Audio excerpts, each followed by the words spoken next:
Bonjour. Après avoir vu et décrypté la carte du battleur, passons maintenant à la deuxième lame du tarot, la papesse. C'est une carte assez lourde, d'un point de vue représentatif. En effet, le personnage prend presque toute la surface de l'arcane. Assise, un livre ouvert sur les genoux, les yeux en direction de quelqu'un ou de quelque chose, elle semble observer ou regarder quelqu'un. Cela lui donne un côté sévère et sérieux. Attention, avec elle, on ne plaisante pas.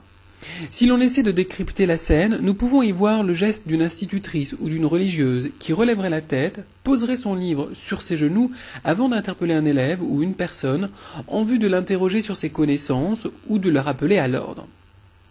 Ici, il n'y a pas de réelle alternative. Nous devons répondre juste en nous conformant à l'enseignement délivré par la papesse, ou nous devons obéir à l'autorité de cette femme qui inspire respect. C'est un peu l'image du test pour savoir si nous avons bien appris nos leçons ou si nous respectons les règles. Ainsi donc, il faut y voir la représentation d'un examen ou d'un rite de passage en vue de savoir si nous sommes prêts à avancer. La papesse nous incite à faire le point sur nos connaissances ou sur nous-mêmes et donc à combler nos lacunes, à rectifier certains de nos comportements. Elle met donc en évidence nos faiblesses, nos craintes ou nos doutes en vue de les analyser, de les comprendre et de les dépasser. La cape ou la tunique bleue qui enveloppe le personnage de la carte confirme d'ailleurs cet état d'introspection et cela dans le but de mieux gérer, de mieux appréhender les événements.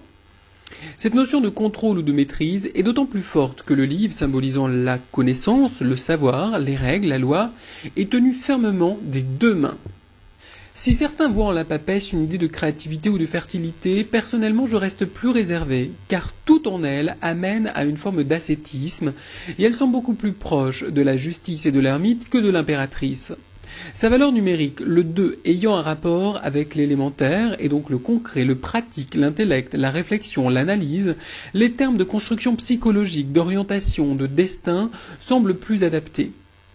Par extension, le chiffre 2 est l'idée de coexistence de deux êtres, de deux états d'âme ou de deux âmes. Ainsi, la papesse donne une certaine forme de cohésion, d'équilibre et de binôme.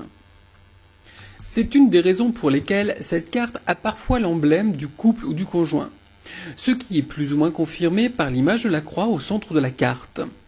La croix symbolisant l'union des contraires, le trait vertical étant l'actif, le masculin, l'énergie, et le trait horizontal étant le passif, le féminin, l'émotion.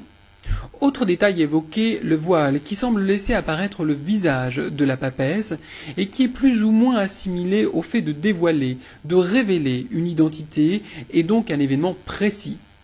Ainsi, lorsque la papesse apparaît dans un jeu, il y a toujours une notion de mise à jour ou de découverte.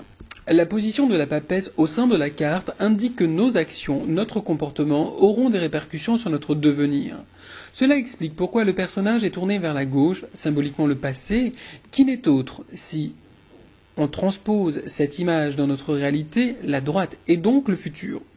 En conclusion, la papesse est une carte de rappel, de logique, d'apprentissage, de réglementation, de construction, de révélation, de compréhension, de correction, de pureté et de différenciation, ce qui est étroitement lié au signe de la Vierge et à la planète Cérès.